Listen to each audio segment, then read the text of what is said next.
Hello and welcome viewers. हम सबका शौक़ है इंग्लिश बोलना सीखना, क्योंकि ये आज की दुनिया की अहम ज़रूरत है। लेकिन आप में से कितने लोग इसकी प्रैक्टिस के लिए टाइम निकालते हैं, या यूँ कहें कि कितना टाइम देते हैं? तो आज की इस वीडियो में मैं आपको कुछ यूज़फुल टिप्स बताऊंगी कि किस तरह आप इंग्लिश प्रैक्टिस कर सकते हैं अपनी डेली रूटीन से। है ना अमेजिंग? मीन्स कि आप अपनी दिन भर की रूटीन करते हुए भी इंग्लिश को सीख पाएंगे। We all start our day with morning, और ऑलमोस्ट सबका एक ही रूटीन होता है, cleaning, bathing and getting ready. Breakfast करते हैं। तो ये अपनी रूटीन करते हुए भी आप इंग्लिश सीख सकते हैं। किस तरह से? कि आप इंग्लिश ऑडियो सुने अपने काम के दौरान। इससे आपकी रूटीन भी डिस्टर्ब नहीं होगी और आप बहुत कुछ सीख भी जाएंगे, क्योंकि हमारा ब्रेन एक स्टोर हाउस है और इसमें बहुत कुछ स्टोर हो जाता है, even if you are not paying full attention. Step 2, ये वोकेबलरी का है। आप चाहे अपने घर में हों या अपने वर्क प्लेस में, आप अपनी सराउंडिंग में जो कुछ भी देखते हैं उनके नाम इंग्लिश में याद करें। इससे आपको रटने की ज़रूरत नहीं पड़ेगी और आपको मेमोराइज भी हो जाएगा, क्योंकि हमारा एनवायरनमेंट हमें बहुत कुछ सिखाता है और आपकी वोकैब बहुत एक्सेलेंट हो जाएगी। स्टेप 3, ड्यूरिंग कम्यूटिंग, यानी कि सफ़र के दौरान भी आपका टाइम वेस्ट नहीं होगा।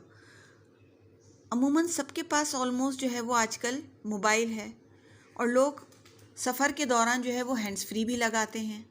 तो इस दौरान आप इंग्लिश ऑडियो सुने और उनकी प्रोनंसिएशन को भी गौर से सुने और उसी तरह कॉपी करने की कोशिश करें।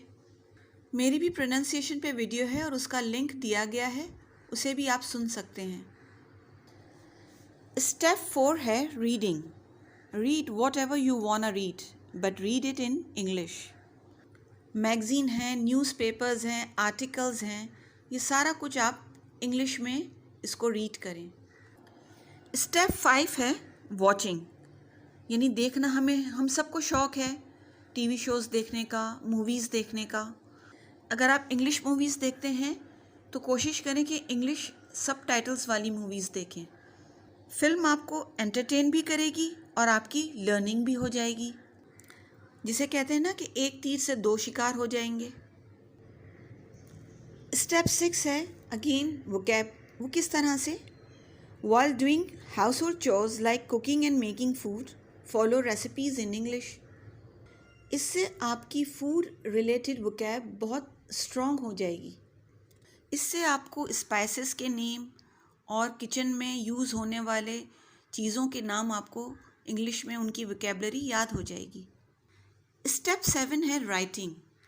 अक्सर लोगों को डायरी लिखने की आदत होती है। Try to write your thoughts, your feelings, your emotions in English. Transform your sentences in English. Last but not the least is conversation. Make effort and try to speak in English with your friends, family and colleagues. देखिए, शुरू में तो इतनी fluency नहीं होगी, लेकिन आप don't hesitate. कोई भी लैंग्वेज बोलने से ही उसमें फ्लुएंसी आती है। भले से आप टूटी फूटी बोलें, लेकिन बोलें ज़रूर। अब एक सबसे useful tip, to follow all these steps consistency is key. यानी कुछ दिन करके आपने छोड़ना नहीं है, बल्कि you have to do these practices daily, so you can make the most of your time, because time is precious. और इसीलिए कहते हैं ना कि गया वक्त वापस नहीं आता। और कोई भी काम जब आप किसी रब्त से करते हैं, कंसिस्टेंसी से करते हैं, तो आप देखें उसका रिज़ल्ट आपको बहुत अच्छा मिलता है। आई होप कि आपको अच्छे से सब कुछ समझ आ गई होगी। If you have found this video useful, so please like, share and subscribe, and don't forget to press the bell icon. Till then, have a good time and happy learning.